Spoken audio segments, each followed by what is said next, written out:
I always tell people that your decision should be based primarily on your financial situation and not what is going on in the market, right? If you try and time the market, more times than not, you're going to be playing a losing game. None of us, we have all kinds of economists, we have algorithms, we have people who have studied the market for years. They're constantly wrong. Right? We are always trying to predict what's going to happen next or what's going to go on.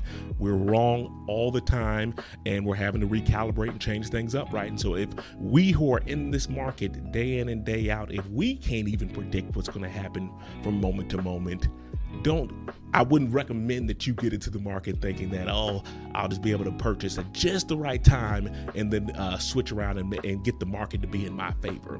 It just doesn't work out like that.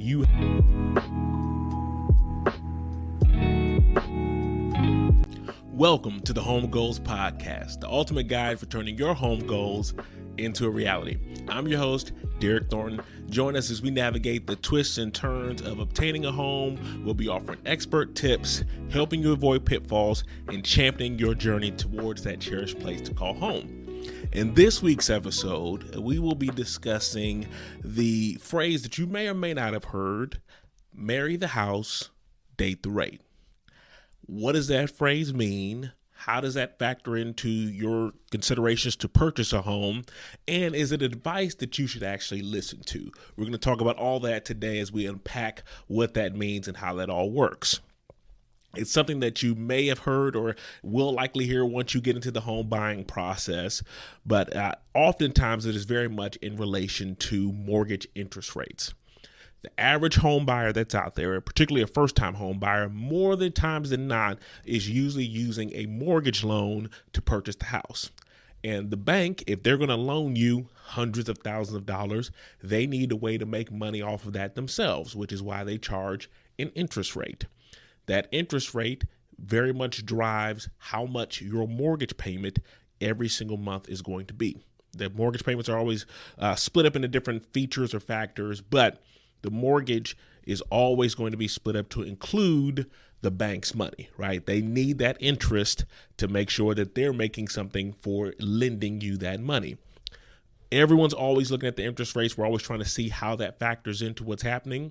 The mortgage interest rates being historically low a few years ago is part of what led to the situation that we're in right now, where we're still dealing with incredible unaffordability across all parts of the country. There's a lot of issues with inventory and just be able to get people into houses, partly because it is so expensive when you factor in the value of the home and the interest rates that we're on. When it was in 2021, we were seeing 3% and 2% rates. Everybody was flooding into the market trying to buy something, and people really didn't even care as much whether or not that home actually fit all of their needs. They just wanted to get a home because, again, we know one of the best sound ways for you to make an investment in your future, to build equity, is by owning a home. And so a lot of people were rushing into the market trying to buy something, trying to find a home that fit with them. And the interest rate staying low for such an extended period of time continued to drive that fervor until the inventory just kept going lower and lower and prices kept going higher and higher. So fast forward from that point in 2021, when the rates were historically low, to 2022, around mid-year. We first started noticing signs, I'd say, around Mother's Day of 2022, and as well into June as well. But that's when we started to see the interest rates start to creep up. And they started to go up a little bit higher and a little bit higher. And they usually, rise and fall periodically over there. It's usually by small increments, but we started to see pretty drastic jumps in the rates happening around that time of year. And within a matter of a few months, we saw some of the fastest increases or upticks in interest rates happen within a short period of time. And it brought the market to a screeching halt. Anybody that was in the market, myself included, we can all tell you that when that happened, overnight almost, we started to see a change. A lot of people were more reserved, more like, I don't really know if we should move forward on this. Lenders were panicking too, because you had buyers out there with pre-approval letters who were going out looking at homes, looking for properties, and then they were discovering, oh my goodness, Remember that house that I told you that you qualified for on Friday? Well, the rates have jumped so dramatically, you no longer qualify for that house anymore. It was craziness in just how quickly the market changed seemingly overnight, right? Because the real estate industry usually moves really slow. It's not like the stock market where there's this incredible roller coaster swings from day to day. The real estate market is usually very slow to make changes, especially changes that are that drastic. And so when that happened, that caused the market to really start to plateau in a sense, right? It didn't dip, it didn't crash like it did in '08 or anything like that, but it definitely put a lot of people on the sidelines. A lot of people who were still considering purchasing a home, a lot of them started to get priced out because when you factored in the high home values mixed in with those interest rates, they no longer could afford to get into the deal. And so that was a major change and a shift for us. Then you go into 2023. That's when I started to notice a lot of people sort of sitting on the fence, right? There were people who would call up and say, hey, we're thinking about getting into the market, and kind of call and talk, and they get figures and rates from the lenders. And then they'd realize, ooh, this is way higher than what I was expecting, or way higher than what I wanted to get into. And they would kind of hold back and sit and just wait for the rates to go lower.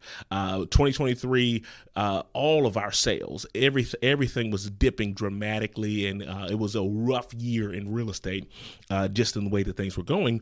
And this year, the way that it's currently constructed, we've started to notice that a lot of people are kind of getting to a point where they're just like, hey, the rates are what they are. We'll just go ahead and deal with it as we kind of take the moves as we come and go, and see what is the best thing that we can make happen, right? And so that's kind of where things have been for, I'd say, about the first half of this year. Now, over the last few months, we finally started to see some traction or some decreases in the interest rates. I'd say about a month ago or so, they probably dipped to maybe the lowest they've been in over a year. And so it's finally started to see some traction. And as a result, we've already started to see some more movement and traction in the market.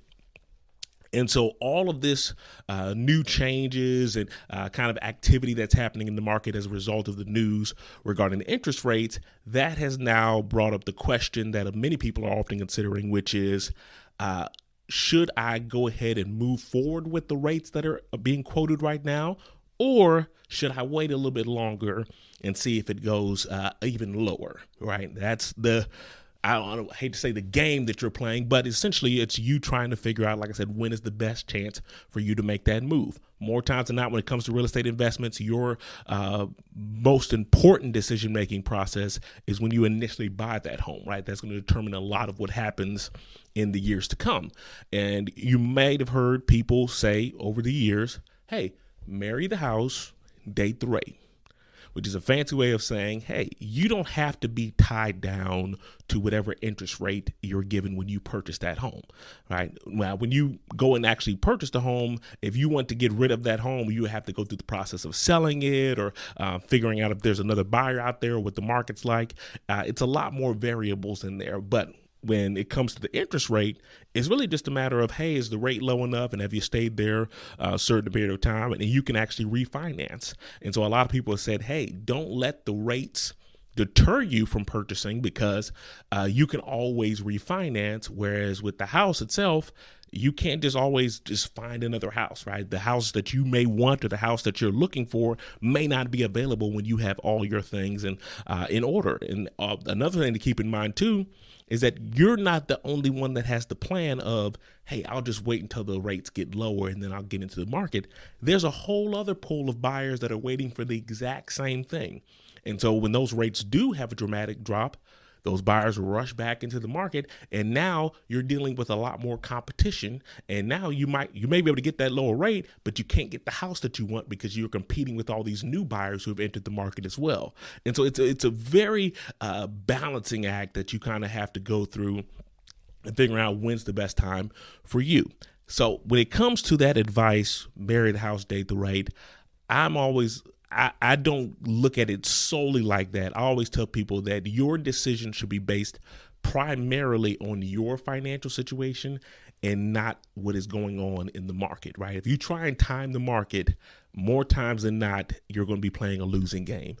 None of us, we have all kinds of economists, we have algorithms, we have people who have studied the market for years.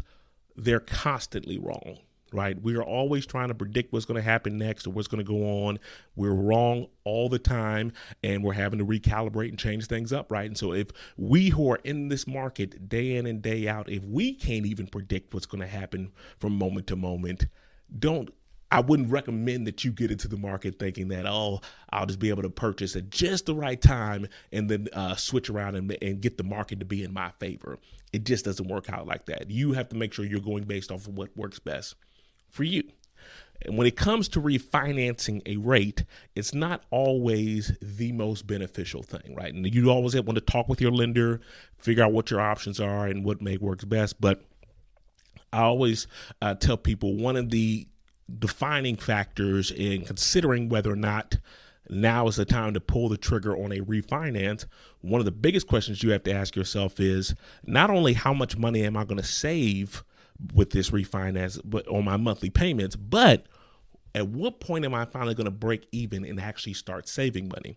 Because one thing that people often don't take into consideration, especially when they hear the phrase marry the house, date the rate, is that there is a cost associated with changing that rate. Right. Refinancing is almost like buying the house all over again without the fun of actually house hunting.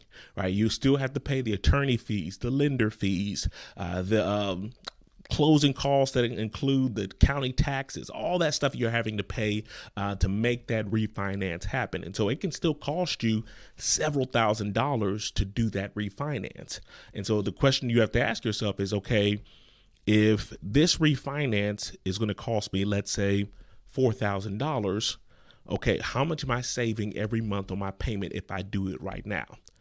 If you say, hey, I'm going to save $100 every single month, well, then you have to ask yourself, okay, well, then that means that I'm going to have to stay in this house for at least 40 months in order for me to make that money back or for me to finally break even on the cost of me to refinance. The average person usually stays in their house about 5 to 7 years.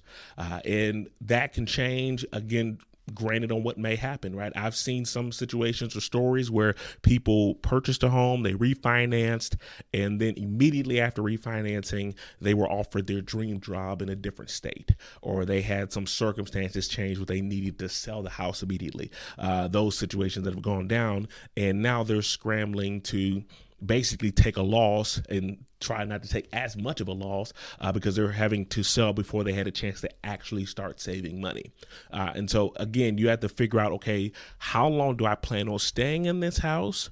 And is it realistic or does it make sense for me to make the jump to a different rate at this point, right? If it's going to take you 4 or 5 years before you finally start breaking even, that may not be the best option, right? You may want to wait for something that gives you a bit faster savings, right? Let's see if you can maybe cut that down to less than 2 years, right? The sooner you can start saving money, the more beneficial it is for you.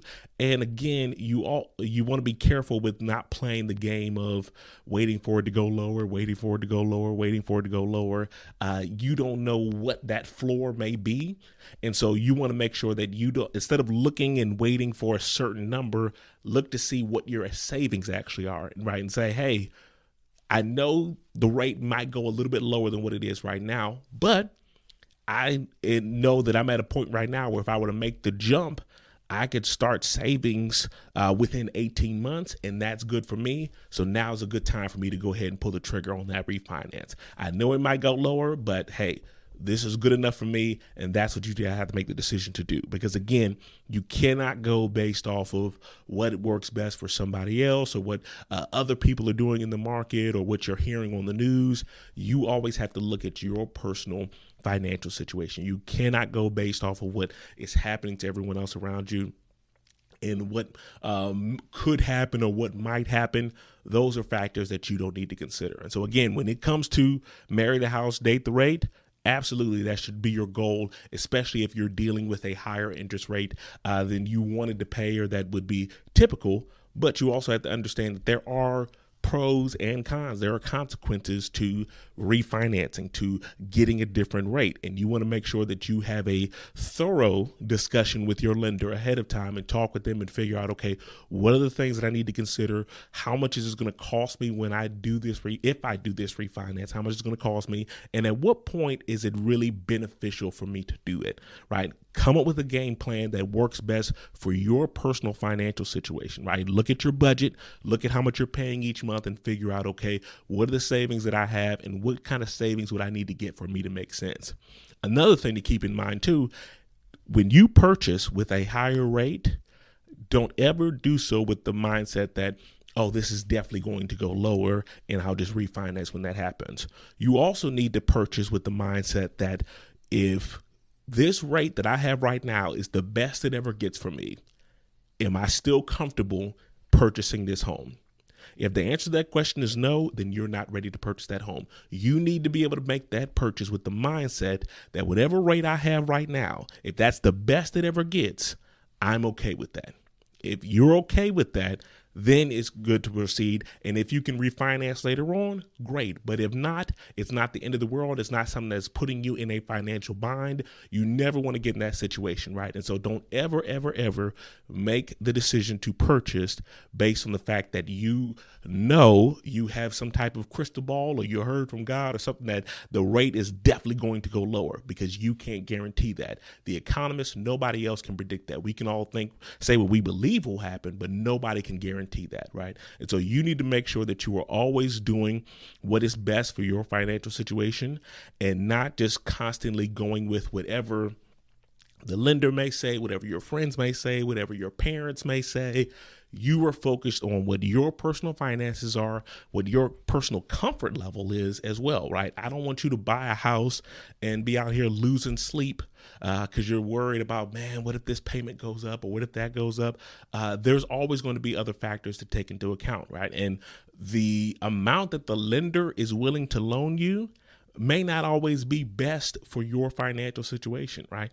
Don't just think that because you can afford it or because they will approve you for it, that that's what's actually best for you, because there's a whole lot of other bills that are associated with your day-to-day life, right? You may have a car loan. You may have student loans. You may have other personal loans that are in the, you'll definitely have utilities to pay. You'll definitely have property taxes to pay. There's a whole other list of bills and fees and all kinds of things that you're going to need to pay. And you need to make sure that you have funds enough to not only handle that mortgage, but also to handle all the other stuff that's happening as well, right? And so if they may tell you, hey, you're qualified for up to here, you may want to take that number down a little bit lower and also consider whether or not that rate works out best for you, right? And so again, make sure you're looking at the picture holistically and not just a portion, not just saying, okay, how much down, how much a month, but factoring in the rising costs that are constantly happening and whether or not you will be able to handle that or address it, and whether or not that's the best situation for you. So I hope that gives you a few more things to think about. Again, I'm always here if you ever want to shoot ideas together and figure out what's the best option for you.